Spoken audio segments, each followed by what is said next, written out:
अगला रेखा चित्र है साधु सन्यासी प्रोफैसर गुलवंत सिंह। यूनिवर्सिटी ਦੇ ਇੰਨੇ ਲੋਕਾਂ ਦੇ ਸਾਹਮਣੇ ਮੈਂ ਰੋਣਾ ਨਹੀਂ ਸੀ ਚਾਹੁੰਦੀ, ਪਰ ਉਸ ਦੀ ਮ੍ਰਿਤਕ ਦੇ ਉੱਪਰ ਛਾਲ ਪਾਉਂਦਿਆਂ ਅਥਰੂ ਮੇਰੀਆਂ ਅੱਖਾਂ 'ਚੋਂ ਆਪ ਮੁਹਾਰੇ ਵਗ ਤੁਰੇ। ਮੈਨੂੰ ਪਤਾ ਹੈ 80 ਸਾਲ ਦੀ ਭਰਪੂਰ ਉਮਰ ਭੋਗ ਕੇ ਮਰੇ ਬੰਦੇ ਦੀ ਮੌਤ ਤੇ ਤਾਂ ਲੋਕ ਜਸ਼ਨ ਮਨਾਉਂਦੇ ਨੇ। ਫਿਰ ਨਾ ਉਹ ਮੇਰਾ ਪਿਓ ਸੀ ਤੇ ਨਾ ਭਰਾ, ਪਰ ਉਹ ਪ੍ਰੋਫੈਸਰ ਗੁਲਵੰਤ ਸਿੰਘ ਸੀ। ਮਹਿੰਦਰਾ ਕਾਲਜ ਦੀ ਕਲਾਸ 'ਚ ਅਸੀਂ ਸਾਰੇ ਵਿਦਿਆਰਥੀ ਉਹਨਾਂ ਦੀ ਵਿਦਵਤਾ ਤੋਂ ਕਾਇਲ ਵੀ ਸੀ ਤੇ ਉਹਨਾਂ ਤੋਂ ਡਰਦੇ ਵੀ ਬਹੁਤ ਸੀ। ਉਦੋਂ ਹੀ ਝੂਠੀਆਂ ਕਿ ਸੱਚੀਆਂ ਇਹਨਾਂ ਬਾਰੇ ਅਸੀਂ ਕਈ ਕਹਾਣੀਆਂ ਸੁਣੀਆਂ ਕਿ ਕੁੜੀਆਂ ਨੂੰ ਉਹ ਪਸੰਦ ਨਹੀਂ ਕਰਦੇ, ਕਿਸੇ ਵੀ ਕੁੜੀ ਨਾਲ ਉਹ ਗੱਲ ਨਹੀਂ ਕਰਦੇ, ਕਿਸੇ ਕੁੜੀ ਨੇ ਇਹਨਾਂ ਦੇ ਪਿਆਰ ਨੂੰ ਠੁਕਰਾ ਦਿੱਤਾ ਹੈ, ਇਹਨਾਂ ਦੀ ਪਤਨੀ ਕਿਸੇ ਨਾਲ ਭੱਜ ਗਈ ਹੈ। ਮਗਰੋਂ ਪਤਾ ਲੱਗਾ ਕਿ ਸਾਰੀਆਂ ਹੀ ਗੱਲਾਂ ਗਲਤ ਸਨ। ਅਸਲ 'ਚ ਜਿਸ ਲੜਕੀ ਨਾਲ ਇਹਨਾਂ ਦੀ ਸ਼ਾਦੀ ਹੋਈ ਸੀ ਉਹਨੇ ਪਹਿਲੀ ਰਾਤ ਦੱਸ ਦਿੱਤਾ ਕਿ ਉਹ ਕਿਸੇ ਹੋਰ ਨੂੰ ਚਾਹੁੰਦੀ ਹੈ ਤੇ ਘਰਦਿਆਂ ਨੇ ਇਹਨਾਂ ਨਾਲ ਸ਼ਾਦੀ ਜ਼ਬਰਦਸਤੀ ਕਰ ਦਿੱਤੀ ਹੈ। ਆਪ ਅਗਲੀ ਸਵੇਰ ਉਸ ਲੜਕੀ ਨੂੰ ਉਹਦੇ ਪ੍ਰੇਮੀ ਕੋਲ ਛੱਡ ਆਏ ਤੇ ਆਪ ਸ਼ਾਇਦ ਮੁੜ ਕੇ ਸਾਰੀ ਉਮਰ ਇਹੀ ਸੋਚਦੇ ਰਹੇ ਕਿ ਬੰਦੇ ਨੂੰ ਸ਼ਾਦੀ ਕਰਨੀ ਵੀ ਚਾਹੀਦੀ ਹੈ ਕਿ ਨਹੀਂ। ਨਾ ਹੀ ਸਤਯੁਗ ਸੀ, ਨਾ ਤ੍ਰੇਤਾ, ਨਾ ਦੁਆਪਰ ਕਿ ਉਹ ਸੰਨਿਆਸ ਲੈ ਕੇ ਜੰਗਲਾਂ ਨੂੰ ਚਲੇ ਜਾਂਦੇ। ਕਲਯੁਗ ਵਿੱਚ ਨੌਜਵਾਨ ਸਾਧੂਆਂ ਨੂੰ ਨਾ ਜਨਾਨੀਆਂ ਹੀ ਆ ਕੇ ਟਾਲ ਦਿੰਦੀਆਂ ਨੇ ਕਿ ਹੱਟਾ ਕੱਟਾ ਕੋਈ ਕੰਮ ਕਰਕੇ ਖਾ। ਆਪਨੇ ਬਿਨਾਂ ਸੰਸਾਰ ਨੂੰ ਤਿਆਗਿਆਂ, ਬਿਨਾਂ ਭਗਵੇ ਕੱਪੜੇ ਪਾਇਆ, ਬਿਨਾਂ ਜਟਾਂ ਵਧਾਇਆਂ ਸੰਨਿਆਸ ਲੈ ਲਿਆ ਤੇ ਕਾਲਜ ਦੇ ਪ੍ਰੋਫੈਸਰ ਬਣ ਗਏ। ਵਿਦਿਆਰਥੀਆਂ ਦੇ ਪੂਰ ਆਉਂਦੇ ਗਏ ਤੇ ਆਪਣੀ ਅਨੁਸਾਰ ਆਪ ਦੇ ਗਿਆਨ ਭੰਡਾਰ ਚੋਂ ਮੁੱਠਾਂ, ਜੇਬਾਂ ਤੇ ਝੋਲੀਆਂ ਭਰ ਲੈ ਜਾਂਦੇ ਰਹੇ, ਪਰ ਬਦਲੇ 'ਚ ਕੋਈ ਵੀ ਉਹਨਾਂ ਨੂੰ ਕੁਝ ਨਾ ਦੇ ਸਕਿਆ। ਉਹ ਆਪੇ ਸਿਰਜੀ ਆਪਣੀ ਲక్ష్మణ ਰੇਖਾ ਦੇ ਅੰਦਰ ਪੈਰ ਧਰਨਾ ਤਾਂ ਇੱਕ ਪਾਸੇ ਰਿਹਾ, ਝਾਕਣ ਤੱਕ ਨਹੀਂ ਸੀ ਦਿੰਦੇ। ਪੰਜਾਬੀ ਯੂਨੀਵਰਸਿਟੀ 'ਚ ਜਦੋਂ ਫਾਰਸੀ ਵਿਭਾਗ ਦੇ ਮੁਖੀ ਨਿਯੁਕਤ ਹੋਏ ਤਾਂ ਕਈ ਲੋਕਾਂ ਨੂੰ ਹੈਰਾਨੀ ਹੋਈ, ਕਿਉਂਕਿ ਬਹੁਤ ਸਾਰੇ ਲੋਕਾਂ ਨੂੰ ਇਹ ਨਹੀਂ ਸੀ ਪਤਾ ਕਿ ਨਾ ਸਿਰਫ ਗੁਲਵੰਤ ਸਿੰਘ ਨਾਮ ਹੀ ਫਾਰਸੀ ਤੇ ਸੰਸਕ੍ਰਿਤ ਦੇ ਸੁਮੇਲ ਤੋਂ ਬਣਿਆ ਹੋਇਆ ਹੈ, ਸਗੋਂ ਫਾਰਸੀ ਤੇ ਸੰਸਕ੍ਰਿਤ ਦੇ ਬੜੇ ਵੱਡੇ ਵਿਦਵਾਨ ਹਨ। ਉਹਨਾਂ ਦੇ ਬਾਬਾ ਫਰੀਦ ਦੇ ਸ਼ਲੋਕਾਂ ਦੇ ਫਾਰਸੀ ਤਰਜਮੇ ਨੂੰ ਰਾਸ਼ਟਰਪਤੀ ਮੈਡਲ ਨਾਲ ਸਨਮਾਨਿਆ ਗਿਆ ਸੀ। ਜਪਜੀ ਤੇ ਸੁਖਮਨੀ ਦੇ ਫਾਰਸੀ ਤਰਜਮੇ ਪੰਜਾਬੀ ਯੂਨੀਵਰਸਿਟੀ ਨੇ ਛਾਪੇ ਹੋਏ ਸਨ। ਆਪ ਦੀ ਸੂਫੀਵਾਦ ਨਾਂ ਦੀ ਕਿਤਾਬ ਸੂਫੀਵਾਦ ਬਾਰੇ ਹਵਾਲਾ ਪੁਸਤਕ ਸਮਝੀ ਜਾਂਦੀ ਹੈ। ਪ੍ਰੋਫੈਸਰ ਪ੍ਰੀਤਮ ਸਿੰਘ ਪੰਜਾਬੀ ਲਿਖਾਰੀ ਕੋਸ਼ ਤਿਆਰ ਕਰ ਚੁੱਕੇ ਸਨ।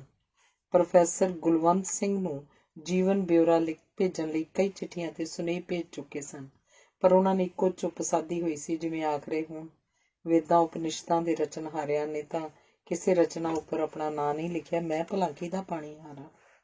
ਪੰਜਾਬੀ ਸਾਹਿਤ ਅਕੈਡਮੀ ਚੰਡੀਗੜ੍ਹ ਵੱਲੋਂ ਮੈਂ ਉਹਨਾਂ ਨੂੰ ਆਪਣੀ ਸਾਹਿਤਿਕ ਸਵੈ ਜੀਵਨੀ ਲਿਖ ਕੇ ਦੇਣ ਲਈ ਬੇਨਤੀ ਕੀਤੀ। ਮੈਂ ਵੀ ਆਖਿਆ ਕੋਈ ਵਿਦਿਆਰਥੀ ਆ ਕੇ ਟੇਪ ਕਰ ਲਏਗਾ, ਤੁਸੀਂ ਸਿਰਫ ਬੋਲ ਦੇਣਾ। ਅਰੇ ਭਾਈ, ਮੈਂ ਕਿਆ ਲਿਖੂੰਗਾ? ਸਾਹਿਤਿਕ ਸਵੈ ਜੀਵਨੀ ਆਖਦਿਆਂ ਉਹਨਾਂ ਨੇ ਟਾਲਣ ਦੀ ਕੋਸ਼ਿਸ਼ ਕੀਤੀ। ਪ੍ਰੋਫੈਸਰ ਸਾਹਿਬ, ਜਿਸ ਰਾਹੋਂ ਤੁਸੀਂ ਲੰਘੇ ਹੋ, ਜੋ ਪੜ੍ਹਿਆ, ਜਿਹਨੇ ਤੁਹਾਨੂੰ ਪ੍ਰਭਾਵਿਤ ਕੀਤਾ ਹੈ, ਜੋ ਲੋਕ ਤੁਹਾਡੀਆਂ ਸੋਚਾਂ ਤੱਕ ਕੱਪੜੇ ਨੇ, ਉਹਨਾਂ ਦਾ ਜ਼ਿਕਰ ਤੁਹਾਡੇ ਕੋਲੋਂ ਸੁਣਨਾ ਚਾਹੁੰਦੇ ਨੇ ਅਨੇਕਾਂ ਲੋਕ। ਉਂਝ ਤਾਂ ਹਰ ਇਨਸਾਨ ਹੀ ਆਪਣੇ ਆਪ ਵਿੱਚ ਪੂਰੀ ਸ੍ਰਿਸ਼ਟੀ ਹੁੰਦਾ, ਪਰ ਕੁਝ ਵਿਸ਼ੇਸ਼ ਵਿਅਕਤੀ ਹੁੰਦੇ ਨੇ ਤੁਹਾਡੇ ਵਾਂਗ, ਜਿਹੜੇ ਬਿਖੜੇ ਰਾਹਾਂ ਉੱਪਰ, ਹਨੇਰੀਆਂ ਕੰਦਰਾਂ ਵਿੱਚ, ਪਤਝੜਾਂ ਵਿੱਚ, ਮੀਂਹ ਹਨੇਰੀ ਤੇ ਝੱਖੜਾਂ ਵਿੱਚ ਦੀਵੇ ਬਣ ਸਕਦੇ ਹੁੰਦੇ ਨੇ, ਡੰਗੋਰੀ ਬਣ ਸਕਦੇ ਹੁੰਦੇ ਨੇ। ਅਸੀਂ ਚਾਹੁੰਦੇ ਹਾਂ ਤੁਹਾਡਾ ਕੁਝ ਨਾ ਕੁਝ ਤੁਹਾਡੇ ਆਪਣੇ ਲਫ਼ਜ਼ਾਂ 'ਚ ਸੰਭਾਲ ਕੇ ਰੱਖ ਲਈਏ। ਮੈਂ ਕਹਿੰਦੀ ਰੁਕ ਗਈ। ਉਹ ਇਉਂ ਹੱਸੇ ਜਿਵੇਂ ਮੇਰੀਆਂ ਇਹ ਕਮਲੀਆਂ ਗੱਲਾਂ ਸਭ ਸਮਝਦੇ ਸਨ। ਫਿਰ ਉਹਨਾਂ ਦੀ ਸੇਵਾ ਮੁਕਤੀ ਆ ਪਹੁੰਚੀ। ਉਹਨਾਂ ਦੇ ਕਦਰਦਾਨ ਹਰ ਸਾਲ ਉਹਨਾਂ ਨੂੰ ਯੂਨੀਵਰਸਿਟੀ 'ਚ ਰੱਖਣ ਲਈ ਐਕਸਟੈਂਸ਼ਨ ਕਰਵਾ ਲਿਆਉਂਦੇ, ਕਿਉਂਕਿ ਉਹ ਸਮਝਦੇ ਸਨ ਉਹਨਾਂ ਤੋਂ ਵੱਧ ਯੂਨੀਵਰਸਿਟੀ ਨੂੰ ਯੂਨੀਵਰਸਿਟੀ ਵਿੱਚ ਉਹਨਾਂ ਦੀ ਹੋਂਦ ਦੀ ਲੋੜ ਹੈ। ਕਿੱਥੇ ਲੱਭਦੇ ਨੇ ਮੁੜ ਕੇ ਅਜਿਹੇ ਲੋਕ। ਇਉਂ ਹੀ 7 ਸਾਲ ਹੋਰ ਲੰਘ ਗਏ। ਉਦੋਂ doctor Bhagat Singh vice chancellor ਸਨ। ਉਹਨਾਂ ਨੇ ਹੋਰ ਸਮਾਂ ਵਧਾਉਣ ਤੋਂ ਨਾਂਹ ਕਰ ਦਿੱਤੀ। ਉਹ ਆਖਦੇ ਸਨ ਬਥੇਰੇ ਸਾਲ ਹੋ ਗਏ ਨੇ ਸਮਾਂ ਵਧਾਉਂਦਿਆਂ, ਕਦੇ ਤਾਂ ਬੰਦੇ ਨੇ ਜਾਣਾ ਹੀ ਹੁੰਦਾ। ਯੂਨੀਵਰਸਿਟੀ ਵਿੱਚ ਸਾਡੇ ਘਰ ਦੇ ਨੇੜੇ ਹੀ ਉਹਨਾਂ ਦਾ ਘਰ ਸੀ। ਨਾ ਕਦੇ ਉਹ ਕਿਸੇ ਦੇ ਘਰ ਜਾਂਦੇ ਤੇ ਨਾ ਹੀ ਕਦੇ ਕਿਸੇ ਨੂੰ ਆਪਣੇ ਘਰ ਬੁਲਾਉਂਦੇ ਸਨ। ਬਸ ਸੜਕ ਉੱਪਰ ਹੀ ਮਿਲਦੇ ਤਾਂ ਸਤਿ ਸ੍ਰੀ ਅਕਾਲ ਆਖ ਦੇਈਦੀ ਸੀ। ਕਿਸੇ ਨੇ ਦੱਸਿਆ ਪ੍ਰੋਫੈਸਰ ਗੁਲਵੰਤ ਸਿੰਘ ਨੂੰ ਯੂਨੀਵਰਸਿਟੀ ਛੱਡਣੀ ਪੈਣੀ ਹੈ, ਇਸ ਲਈ ਉਹਨਾਂ ਨੇ ਕੁਝ ਕਿਤਾਬਾਂ ਘਰ ਦੇ ਮਗਰ ਖੇਤਾਂ 'ਚ ਲਿਜਾ ਕੇ ਸਾੜ ਦਿੱਤੀਆਂ ਨੇ। ਮੈਂ ਉਦੋਂ ਪੰਜਾਬੀ ਵਿਭਾਗ ਦੀ ਮੁਖੀ ਸੀ। ਮੈਂ ਵੇਖਦੀ ਰਹੀ ਕਿ ਉਹ ਕਦੋਂ ਬਾਹਰ ਸੜਕ ਉੱਪਰ ਸੈਰ ਕਰਨ ਲਈ ਨਿਕਲਦੇ ਨੇ। ਕੋਲ ਜਾ ਕੇ ਹੱਥ ਜੋੜ ਕੇ ਨਮਸਕਾਰ ਕੀਤੀ। ਉਹਨਾਂ ਆਪ ਹੀ ਗੱਲ ਛੇੜੀ, घर तो कोई बनाया नहीं, यूनिवर्सिटी वाले कहते हैं जाओ यहाँ से। ਪ੍ਰੋਫੈਸਰ ਸਾਹਿਬ, ਸੇਵਾ ਮੁਕਤੀ ਤੋਂ ਮਗਰੋਂ ਲੋਕ ਆਪਣੇ ਬੱਚਿਆਂ ਕੋਲ ਚਲੇ ਜਾਂਦੇ ਨੇ। ਅਸੀਂ ਵਿਦਿਆਰਥੀ ਵੀ ਤਾਂ ਤੁਹਾਡੇ ਬੱਚੇ ਹੀ ਹਾਂ। ਸ਼ਹਿਰ ਸਾਡੀ ਕੋਠੀ ਹੈ, ਉੱਥੇ ਚਲੇ ਜਾਓ। ਸਾਰੀ ਉਮਰ ਨਾ ਕੋਈ ਤੁਹਾਡੇ ਕੋਲੋਂ ਕਿਰਾਇਆ ਮੰਗੇਗਾ ਤੇ ਨਾ ਹੀ ਖਾਲੀ ਕਰਨ ਲਈ ਕਹੇਗਾ। ਮੈਂ ਆਖਿਆ। ਮੇਰਾ ਖਿਆਲ ਸੀ ਉਹ ਖੁਸ਼ ਹੋ ਜਾਣਗੇ, ਪਰ ਉਹ ਖੁਸ਼ ਨਹੀਂ ਹੋਏ। ਬੋਲੇ, ਵਾਹ, ਮੈਂ ਅਕੇਲਾ ਕੈਸੇ ਰਹੂੰਗਾ। ਉਹਨਾਂ ਦਾ ਚਿਹਰਾ ਬਹੁਤ ਉਦਾਸ ਸੀ। ਅਗਲੇ ਦਿਨ ਮੈਂ ਰਵੀ, ਜੋ ਚੰਗਾ ਤਕੜਾ ਲੀਡਰ ਵੀ ਸੀ ਤੇ ਪ੍ਰੋਫੈਸਰ ਸਾਹਿਬ ਦਾ ਪ੍ਰਸ਼ੰਸਕ ਵੀ, ਉਹਨੂੰ ਮੈਂ ਆਖਿਆ, ਡਾਕਟਰ ਰਵੀ, ਪ੍ਰੋਫੈਸਰ ਸਾਹਿਬ ਲਈ ਕੁਝ ਕਰੋ। ਉਹ ਆਖਣ ਲੱਗਿਆ, ਮੈਡਮ, ਅਸੀਂ ਸਾਰੀ ਵਾਹ ਲਾ ਚੁੱਕੇ ਹਾਂ, ਵਾਈਸ ਚਾਂਸਲਰ ਸਾਹਿਬ ਨਹੀਂ ਮੰਨਦੇ। ਬੜਾ ਫਿਕਰ ਹੋ ਗਿਆ। ਮੈਂ ਆਪ ਵੀ ਡਾਕਟਰ ਭਗਤ ਸਿੰਘ ਨੂੰ ਮਿਲਣ ਚਲੀ ਗਈ। ਮੈਂ ਕੋਈ ਗੱਲ ਨਹੀਂ ਸੁਣਨੀ, ਬਥੇਰੀਆਂ ਸਿਫਾਰਿਸ਼ਾਂ ਆ ਚੁੱਕੀਆਂ ਨੇ। ਡਾਕਟਰ ਭਗਤ ਸਿੰਘ ਨੇ ਜਿਵੇਂ ਕੋਰਾ ਜਵਾਬ ਦੇ ਦਿੱਤਾ। ਮੈਂ ਆਖਿਆ, ਡਾਕਟਰ ਸਾਹਿਬ, ਮੈਂ ਪ੍ਰੋਫੈਸਰ ਗੁਲਵੰਤ ਸਿੰਘ ਹੋਰਾਂ ਲਈ ਕੁਝ ਮੰਗਣ ਨਹੀਂ ਆਈ। ਮੈਂ ਸਿਰਫ ਤੁਹਾਨੂੰ ਇਹ ਦੱਸਣ ਆਈ ਹਾਂ ਕਿ ਸਾਡੇ ਵਿਭਾਗ ਵਿੱਚ ਇੱਕ ਖੋਜ ਸਕਾਲਰ ਦੀ ਅਸਾਮੀ ਖਾਲੀ ਪਈ ਹੈ। ਉਸ ਉੱਪਰ ਪ੍ਰੋਫੈਸਰ ਗੁਲਵੰਤ ਸਿੰਘ ਨੂੰ ਰੱਖਣ ਲਈ ਮੈਨੂੰ ਤੁਹਾਡੀ ਇਜਾਜ਼ਤ ਦੀ ਵੀ ਲੋੜ ਨਹੀਂ। ਖੋਜ ਸਕਾਲਰ ਨੂੰ ਯੂਨੀਵਰਸਿਟੀ ਰਿਹਾਇਸ਼ ਵੀ ਦਿੰਦੀ ਹੈ। ਮੇਰੇ ਇਹ ਆਖਣ ਉੱਪਰ ਡਾਕਟਰ ਭਗਤ ਸਿੰਘ ਚੌਂਕ ਪਏ ਤੇ ਬੋਲੇ, ਨਹੀਂ ਨਹੀਂ, ਇਹ ਚੰਗਾ ਨਹੀਂ ਲੱਗਣਾ ਕਿ ਗੁਲਵੰਤ ਸਿੰਘ ਵਰਗੇ ਬੰਦੇ ਨੂੰ ਖੋਜ ਸਕਾਲਰ ਰੱਖਿਆ ਜਾਏ।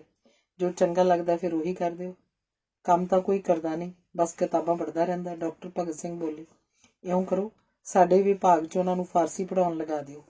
ਜਿੰਨੇ ਪੀਰੀਅਡ ਪੜ੍ਹਾਇਆ ਕਰਨਗੇ ਉਹਨੇ ਪੈਸੇ ਦੇ ਦਿਆ ਕਰਾਂਗੇ। ਮੈਂ ਆਖਿਆ, ਠੀਕ ਹੈ, ਇਹ ਯੋਜਨਾ ਬਣਾ ਕੇ ਭੇਜ ਦਿਓ। ਡਾਕਟਰ ਭਗਤ ਸਿੰਘ ਨੇ ਆਖਿਆ। ਵਾਪਸ ਆ ਕੇ ਮੈਂ ACD ਤੋਂ ਯੋਜਨਾ ਬਣਵਾ ਕੇ ਭਿਜਵਾ ਦਿੱਤੀ ਤੇ ਨਾਲ ਹੀ ਮਲਕ ਦੇ ਕੇ ਲਿਖ ਦਿੱਤਾ ਕਿ 5 ਸਾਲ ਲਈ। ਡਾਕਟਰ ਭਗਤ ਸਿੰਘ ਨੇ ਮਨਜ਼ੂਰੀ ਦੇ ਦਿੱਤੀ ਤੇ ਅਸੀਂ 5 ਸਾਲ ਲਈ ਸੁਰਖਰੂ ਹੋ ਗਏ। ਮਗਰੋਂ ਜਦੋਂ ਡਾਕਟਰ ਪੁਆਰ VC ਸਨ, ਉਹਨਾਂ ਨੇ ਡਿਕਸ਼ਨਰੀਆਂ ਦੇ ਸੰਬੰਧ ਵਿੱਚ ਇੰਨਾ ਕੰਮ ਕੀਤਾ ਕਿ ਡਾਕਟਰ ਪੁਆਰ ਨੇ ਉਹਨਾਂ ਨੂੰ ਜੀਵਨ ਭਰ ਲਈ ਫੈਲੋ ਬਣਾ ਕੇ ਹਮੇਸ਼ਾ ਲਈ ਯੂਨੀਵਰਸਿਟੀ 'ਚ ਰੱਖ ਲਿਆ। ਲੱਗਦਾ ਸੀ ਹੁਣ ਪ੍ਰੋਫੈਸਰ ਸਾਹਿਬ ਹਮੇਸ਼ਾ ਇੱਥੇ ਹੀ ਰਹਿਣਗੇ। ਹੁਣ ਤਾਂ ਉਹਨਾਂ ਨੇ ਗੁਰੂ ਗ੍ਰੰਥ ਸਾਹਿਬ ਦੀ ਫਾਰਸੀ 'ਚ ਤਰਜਮਾ ਕਰਨ ਦਾ ਵੀ ਫੈਸਲਾ ਕਰ ਲਿਆ ਸੀ। ਉਹ ਤਾਂ ਇੱਕ ਕਿਸਮ ਨਾਲ ਚੱਲਦਾ ਫਿਰਦਾ ਐਨਸਾਈਕਲੋਪੀਡੀਆ ਸਨ। ਹਰ ਵਰੇ ਨਵੇਂ ਸਾਲ ਦੀਆਂ ਸ਼ੁਭ ਇੱਛਾਵਾਂ ਦਾ ਕਾਰਡ ਭੇਜਣ ਦੀ ਸਾਂਝ ਮੈਂ ਉਹਨਾਂ ਨਾਲ ਰੱਖੀ ਹੋਈ ਸੀ। ਇਸ ਸਾਲ ਪਹਿਲੀ ਵਾਰੀ ਉਹਨਾਂ ਨੂੰ ਨਵੇਂ ਵਰੇ ਦਾ ਕਾਰਡ ਭੇਜਣਾ ਰਹਿ ਗਿਆ ਸੀ। ਕਦੇ ਕਦੇ ਮਨ ਇੰਨੀਆਂ ਉਦਾਸੀਆਂ 'ਚ ਘਿਰ ਜਾਂਦਾ ਹੈ ਕਿ ਬੰਦਾ ਆਪਣੇ ਆਪ ਤੋਂ ਵੀ ਮੁਨਕਰ ਹੋ ਖਲੋਂਦਾ ਹੈ। ਕੁਝ ਦਿਨਾਂ ਮਗਰੋਂ ਪ੍ਰੋਫੈਸਰ ਸਾਹਿਬ ਵੱਲੋਂ ਮੇਰੇ ਲਈ ਸ਼ੁਭ ਇੱਛਾਵਾਂ ਦਾ ਕਾਰਡ ਜਦੋਂ ਪਹੁੰਚਿਆ ਤਾਂ ਮਨ ਹੋਰ ਉਦਾਸ ਹੋ ਗਿਆ। ਲੱਗਿਆ ਪ੍ਰੋਫੈਸਰ ਸਾਹਿਬ ਨੇ ਜਿਵੇਂ ਯਾਦ ਹੀ ਕਰਵਾਇਆ ਸੀ ਕਿ ਮੈਂ ਇਸ ਵਾਰੇ ਉਹਨਾਂ ਨੂੰ ਕਾਰਡ ਨਹੀਂ ਭੇਜਿਆ। ਕਿਤਾਬਾਂ ਉਹਨਾਂ ਨੂੰ ਜਾਣ ਤੋਂ ਵੀ ਪਿਆਰੀਆਂ ਸਨ, ਪਰ ਜਾਣ ਤੋਂ ਪਹਿਲਾਂ ਉਹਨਾਂ ਨੇ ਆਪਣੀਆਂ ਸਾਰੀਆਂ ਵੱਡਮੁੱਲੀਆਂ ਕਿਤਾਬਾਂ ਵੰਡਣੀਆਂ ਸ਼ੁਰੂ ਕਰ ਦਿੱਤੀਆਂ ਸਨ। ਸਾਨੂੰ ਭੁੱਲ ਹੀ ਗਿਆ ਸੀ ਕਿ ਉਹਨਾਂ ਨੇ ਇੱਕ ਦਿਨ ਤੁਰ ਜਾਣਾ, ਪਰ ਰੱਬ ਨੂੰ ਸ਼ਾਇਦ ਯਾਦ ਸੀ, ਉਹਨਾਂ ਨੂੰ ਆਪ ਨੂੰ ਵੀ ਸ਼ਾਇਦ ਯਾਦ ਸੀ। ਇਸੇ ਲਈ ਪਹਿਲੀ ਆਵਾਜ਼ ਤੋਂ ਹੀ ਉੱਠ ਕੇ ਨਾਲ ਤੁਰ ਪਏ। ਦਿਲ ਦਾ ਦੌਰਾ ਤਾਂ ਮਹਿਜ਼ ਇੱਕ ਬਹਾਨਾ ਸੀ। ਇੰਨੇ ਸਾਰੇ ਯੂਨੀਵਰਸਿਟੀ ਦੇ ਲੋਕਾਂ ਸਾਹਮਣੇ ਮੈਂ ਰੋਣਾ ਨਹੀਂ ਸੀ ਚਾਹੁੰਦੀ, ਪਰ ਉਹਨਾਂ ਦੀ ਮ੍ਰਿਤਕ ਦੇਹ ਉੱਪਰ ਛਾਲ ਪਾਉਂਦਿਆਂ ਅਥਰੂ ਮੇਰੀਆਂ ਅੱਖਾਂ 'ਚੋਂ ਆਪ ਮੁਹਾਰੇ ਵਗ ਤੁਰੇ। ਧੰਨਵਾਦ। ਅਗਲਾ ਰੇਖਾ ਚਿੱਤਰ ਹੈ ਇੱਕ ਡਾਕਟਰ ਚੈਖੋਵ। ਮੈਨੂੰ ਕਹਾਣੀਕਾਰ ਦੇ ਤੌਰ ਤੇ Tagore, Sharat Chandra, Agyeya, Vishnu Prabhakar, Hemingway, Henry James, Thomas Mann, Camus, Par Lagerkvist, Qurratulain Hyder ਤੇ ਕੁਲਵੰਤ ਸਿੰਘ ਵਿਰਕ ਚੰਗੇ ਲੱਗਦੇ ਹਨ, ਪਰ ਸਭ ਤੋਂ ਵੱਧ ਚੰਗਾ ਲੱਗਦਾ ਰੂਸੀ ਲੇਖਕ ਚੈਖੋਵ। ਇਹਨਾਂ ਸਾਰਿਆਂ ਸੰਬੰਧੀ ਇੱਥੇ ਦੱਸਣਾ ਸੰਭਵ ਨਹੀਂ। ਇੱਥੇ ਮੈਂ ਸਿਰਫ ਚੈਖੋਵ ਬਾਰੇ ਹੀ ਲਿਖਾਂਗੀ ਕਿ ਉਹ ਮੈਨੂੰ ਸਭ ਤੋਂ ਵੱਧ ਕਿਉਂ ਚੰਗਾ ਲੱਗਦਾ ਹੈ, ਜਿਸ ਤੋਂ ਸਪਸ਼ਟ ਹੋ ਜਾਏਗਾ ਕਿ ਬਾਕੀ ਲੇਖਕਾਂ ਵਿੱਚ ਵੀ ਕੁਝ ਇਹੋ ਜਿਹਾ ਹੋਏਗਾ ਜੋ ਚੈਖੋਵ 'ਚ ਮੈਨੂੰ ਚੰਗਾ ਲੱਗਿਆ। ਪੇਸ਼ੇ ਦੇ ਤੌਰ ਉੱਤੇ ਚੈਖੋਵ ਇੱਕ ਡਾਕਟਰ ਸੀ। ਡਾਕਟਰ ਹੋਣ ਦੇ ਨਾਂ ਉੱਤੇ ਜ਼ਿੰਦਗੀ ਤੇ ਬਿਮਾਰ ਤੇ ਤੰਦਰੁਸਤ ਦੋਵੇਂ ਪੱਖ ਵਾਰੋ-ਵਾਰੀ ਉਹਦੇ ਅੱਗੋਂ ਦੀ ਗੁਜ਼ਰਦੇ ਹਨ। ਜ਼ਿੰਦਗੀ ਤੇ ਮੌਤ ਇੱਕ ਸਾਹ ਦੀ ਵਿੱਥ ਉੱਤੇ ਖਲੋਤੀਆਂ ਦਿਸਦੀਆਂ ਹਨ। ਮੌਤ ਦੀ ਇੰਨੀ ਨੇੜਤਾ ਨੇ ਡਾਕਟਰ ਚੈਖੋਵ ਵਿੱਚ ਜ਼ਿੰਦਗੀ ਦਾ ਮੋਹ ਹੋਰ ਡੂੰਘਾ ਕਰ ਦਿੱਤਾ। ਇਸ ਮੋਹ ਦੇ ਕਾਰਨ ਹੀ ਉਹਦੇ ਅੰਦਰਲਾ ਕਲਾਕਾਰ ਬੜੀ ਸ਼ਿੱਦਤ ਨਾਲ ਉਸ ਸਭ ਕਾਸੇ ਦਾ ਵਿਰੋਧ ਕਰਦਾ ਹੈ ਜੋ ਜ਼ਿੰਦਗੀ ਲਈ ਬਾਧਕ ਹੈ, ਘਾਤਕ ਹੈ। ਉਹ ਭਾਵੇਂ ਕਿਸੇ ਵੀ ਨਾਂ ਥੱਲੇ ਵਰਤਮਾਨ ਕਿਉਂ ਨਾ ਹੋਵੇ, ਚੈਖੋਵ ਉਹਨੂੰ ਪ੍ਰਵਾਨ ਨਹੀਂ ਕਰਦਾ। ਕਾਲਾ ਪਾਦਰੀ, ਬਲੈਕ ਮੌਂਕ ਕਹਾਣੀ ਵਿੱਚ ਉਸ ਸਮੇਂ ਦੇ ਪ੍ਰਚਲਿਤ ਵਿਚਾਰ ਕਿ ਕੁਝ ਲੋਕ ਆਮ ਲੋਕਾਂ ਤੋਂ ਵੱਖਰੇ, ਵੱਡੇ ਤੇ ਵਧੀਆ ਹੁੰਦੇ ਹਨ, ਜਿਹੜੇ ਜੀਨੀਅਸ ਹੁੰਦੇ ਹਨ, ਉੱਤੇ ਲੇਖਕ ਸੱਟ ਮਾਰਦਾ ਹੈ। ਅਜਿਹੀ ਇੱਕ ਜੀਨੀਅਸ ਨੂੰ ਆਖਰੀ ਵੇਲੇ ਉਸ ਧਰਤੀ, ਉਸ ਔਰਤ ਤੇ ਉਸ ਜ਼ਿੰਦਗੀ ਨੂੰ ਹਾਕਾਂ ਮਾਰਦੇ ਵਿਖਾਇਆ, ਜਿਹਨੂੰ ਸਧਾਰਨ ਸਮਝ ਕੇ ਉਹਨੇ ਕਦੀ ਨਹੀਂ ਸੀ ਗੋਲਿਆ। ਚੈਖੋਵ ਯਾਦ ਕਰਵਾਉਂਦਾ ਹੈ ਕਿ ਕਈ ਵਾਰੀ ਕਿਸੇ ਅਣਹੋਏ ਪਿੱਛੇ ਭਟਕਦਾ ਮਨੁੱਖ ਧਰਤੀ ਤੋਂ, ਮੁਹੱਬਤ ਤੋਂ ਤੇ ਜ਼ਿੰਦਗੀ ਤੋਂ ਏਡੀ ਦੂਰ ਲੰਘ ਆਉਂਦਾ ਹੈ ਕਿ ਪਿੱਛੇ ਮੁੜਨਾ ਸੰਭਵ ਨਹੀਂ ਰਹਿੰਦਾ। ਕਾਲਾ ਪਾਦਰੀ ਉਹਨੂੰ ਆਖਦਾ ਹੈ ਕਿ ਤੂੰ ਜੀਨੀਅਸ ਹੈ ਜੇ ਮਰ ਰਿਹਾ ਤੇ ਇਸ ਲਈ ਕਿ ਤੇਰਾ ਇੱਕ ਕਮਜ਼ੋਰ ਮਨੁੱਖੀ ਸਰੀਰ ਇੱਕ ਜੀਨੀਅਸ ਦਾ ਉੱਡਣ ਬਣਨ ਲਈ ਕਾਫੀ ਨਹੀਂ। ਕਿੱਥੇ ਕਿੱਥੇ ਤੇ ਕਿਵੇਂ ਮਨੁੱਖ ਆਪਣੇ ਆਪ ਨੂੰ ਛਲਦਾ ਹੈ ਤੇ ਕਾਲਾ ਪਾਦਰੀ ਭਾਵ ਧਰਮ ਦਾ ਨੇਸਤੀ ਨੈਗੇਟਿਵ ਪੱਖ ਕਿਵੇਂ ਇਸ ਛਲ 'ਚ ਸਹਾਇਕ ਬਣਦਾ ਹੈ, ਇਹ ਦੱਸ ਸਕਣ ਦੀ ਦਲੇਰੀ ਵੀ ਚੈਖੋਵ ਵਿੱਚ ਸੀ। ਡਾਕਟਰ ਹੋਣ ਦੇ ਨਾਤੇ ਚੈਖੋਵ ਬੰਦੇ ਨੂੰ ਉਹਦੇ ਤੰਦਰੁਸਤ ਰੂਪ ਵਿੱਚ ਵੇਖਣ ਦਾ ਇੱਛੁਕ ਹੈ। ਇੱਕ ਕਲਾਕਾਰ ਹੋਣ ਕਰਕੇ ਨਾ ਸਿਰਫ ਬੰਦੇ ਦੇ ਸਗੋਂ ਰੂਹ ਦੇ ਸਵੈ ਤੇ ਪਰ ਨਾਲ ਵੀ ਤੰਦਰੁਸਤ ਸੰਬੰਧ ਲੋਚਦਾ ਹੈ। ਇਸੇ ਕਾਰਨ ਉਹ ਮਨੁੱਖ ਨੂੰ ਆਪਣੇ ਆਪ ਤੋਂ ਦੂਰ ਲੈ ਜਾਣ ਵਾਲੇ ਸਾਹਿਤ ਦੀ ਥਾਂ ਉਹਨੂੰ ਉਹਦੇ ਆਪਣੇ ਕੋਲ ਲੈ ਆਉਣ ਵਾਲੀਆਂ ਕਹਾਣੀਆਂ ਕਹਿੰਦਾ ਹੈ। ਕਿਸੇ ਬੰਦੇ ਦਾ ਬੰਦਾ ਹੋਣਾ ਚੈਖੋਵ ਦੀਆਂ ਨਜ਼ਰਾਂ 'ਚ ਬੜਾ ਮੁੱਲ ਰੱਖਦਾ ਸੀ। ਉਹ ਇਸ ਗੱਲ ਨੂੰ ਪੂਰਨ ਭਾਂਤ ਜਾਣਦਾ ਸੀ ਕਿ ਬਹੁਤ ਸਾਰੇ ਲੋਕ ਅਫਸਰ ਹੁੰਦੇ ਨੇ, ਕਲਾਕਾਰ ਹੁੰਦੇ ਨੇ, ਦੁਕਾਨਦਾਰ ਹੁੰਦੇ ਨੇ, ਇੱਥੋਂ ਤੱਕ ਕਿ ਵਿਦਵਾਨ ਵੀ ਹੁੰਦੇ ਨੇ, ਪਰ ਉਹ ਬੰਦੇ ਨਹੀਂ ਹੁੰਦੇ। ਢਲਦੀਆਂ ਛੱਤਾਂ ਵਾਲੇ ਘਰ, ਹਾਊਸ ਵਿਦ ਦਾ ਮੈਨਸਾਰਡ, ਕਹਾਣੀ ਦੀ ਨਾਇਕਾ ਸਕੂਲ 'ਚ ਪੜ੍ਹਦੀ ਹੈ, ਗਰੀਬਾਂ ਦੀ ਮਦਦ ਕਰਦੀ ਹੈ, ਸਮਾਜ ਸੁਧਾਰ ਵਾਲੇ ਹਰ ਕੰਮ 'ਚ ਅੱਗੇ ਹੁੰਦੀ ਹੈ, ਪਰ ਉਹ ਆਪਣੀ ਭੈਣ ਦੀ ਕਿਸੇ ਬੰਦੇ ਲਈ ਮੋਹ ਨੂੰ ਨਹੀਂ ਸਮਝ ਸਕਦੀ। ਧੀ ਦੇ ਦੁੱਖ ਨਾਲ ਦੁਖੀ ਹੋ ਰਹੀ ਮਾਂ ਦੇ ਹੰਝੂ ਉਸ ਲਈ ਕੋਈ ਅਰਥ ਨਹੀਂ ਰੱਖਦੇ। ਇਸੇ ਲਈ ਉਹ ਆਪਣੇ ਲੋਕ ਭਲਾਈ ਦੇ ਸਾਰੇ ਅਡੰਬਰ ਦੇ ਬਾਵਜੂਦ ਸਾਡੀ ਹਮਦਰਦੀ ਨਹੀਂ ਜਿੱਤ ਸਕੀ। ਇਹ ਲੀਡਰ ਸੁਧਾਰਕ ਬਹੁਤ ਵਾਰੀ ਆਪ ਸਾਬਤ ਬੰਦੇ ਵੀ ਨਹੀਂ ਹੁੰਦੇ। ਇਸ ਗੱਲ ਦਾ ਚੈਖੋਵ ਨੂੰ ਅਹਿਸਾਸ ਸੀ। ਗਿਰਗਟ ਕਹਾਣੀ ਵਿੱਚ ਇੱਕ ਕੁੱਤਾ ਕਿਸੇ ਨੂੰ ਵੱਢ ਲੈਂਦਾ ਹੈ ਤੇ ਉਸ ਵੇਲੇ ਇੱਕ ਪੁਲਿਸ ਵਾਲਾ ਉੱਥੇ ਆ ਜਾਂਦਾ ਹੈ। ਉਹ ਇਸ ਗੱਲ ਉੱਤੇ ਖਿੱਝਦਾ ਹੈ ਕਿ ਮੂਰਖ ਲੋਕ ਕੁੱਤੇ ਨੂੰ ਖੁੱਲ੍ਹਾ ਛੱਡ ਦਿੰਦੇ ਹਨ। ਉਸ ਅਵਾਰਾ ਜਿਹੇ ਕੁੱਤੇ ਨੂੰ ਮਾਰਨ ਦੀ ਸਲਾਹ ਦਿੰਦਾ ਹੈ, ਪਰ ਜਦੋਂ ਉਹਨੂੰ ਪਤਾ ਲੱਗਦਾ ਹੈ ਕਿ ਕੁੱਤਾ ਕਿਸੇ ਵੱਡੇ ਅਫਸਰ ਦਾ ਹੈ ਤਾਂ ਉਲਟਾ ਉਸ ਬੰਦੇ ਦੇ ਗਲ ਪੈ ਜਾਂਦਾ ਕਿ ਤੂੰ ਹੀ ਕੁੱਤੇ ਨੂੰ ਪਹਿਲਾਂ ਛੇੜਿਆ ਹੋਏਗਾ। ਇਸ ਤਰ੍ਹਾਂ ਹਲਕੇ ਜਿਹੇ ਵਿਅੰਗ ਨਾਲ ਉਦਾਸ ਜਿਹੀ ਮੁਸਕਰਾਹਟ ਰਾਹੀਂ ਚੈਖੋਵ ਜਿਵੇਂ ਕਹਿੰਦਾ ਹੋਵੇ, ਦੇਖਿਆ। ਚੈਖੋਵ ਨੂੰ ਇਹ ਪਸੰਦ ਨਹੀਂ ਸੀ ਕਿ ਕਿਸੇ ਵੀ ਜਨਮ, ਜਾਤ, ਪੈਸਾ, ਪਦਵੀ ਆਦਿ ਕਰਕੇ ਵੱਡਾ ਮੰਨ ਲਿਆ ਜਾਏ। ਉਹਦੀਆਂ ਨਜ਼ਰਾਂ 'ਚ ਵੱਡਾ ਬੰਦਾ ਉਹ ਸੀ ਜਿਹੜਾ ਜੱਗ ਉੱਤੇ ਆ ਕੇ ਜਿੰਨਾ ਕੁਝ ਕੁਦਰਤ ਨੇ ਉਸ ਉੱਤੇ ਖਰਚਿਆ ਹੁੰਦਾ ਹੈ ਉਸ ਨਾਲੋਂ ਵੱਧ ਮੋੜ ਕੇ ਜਾਂਦਾ ਹੈ।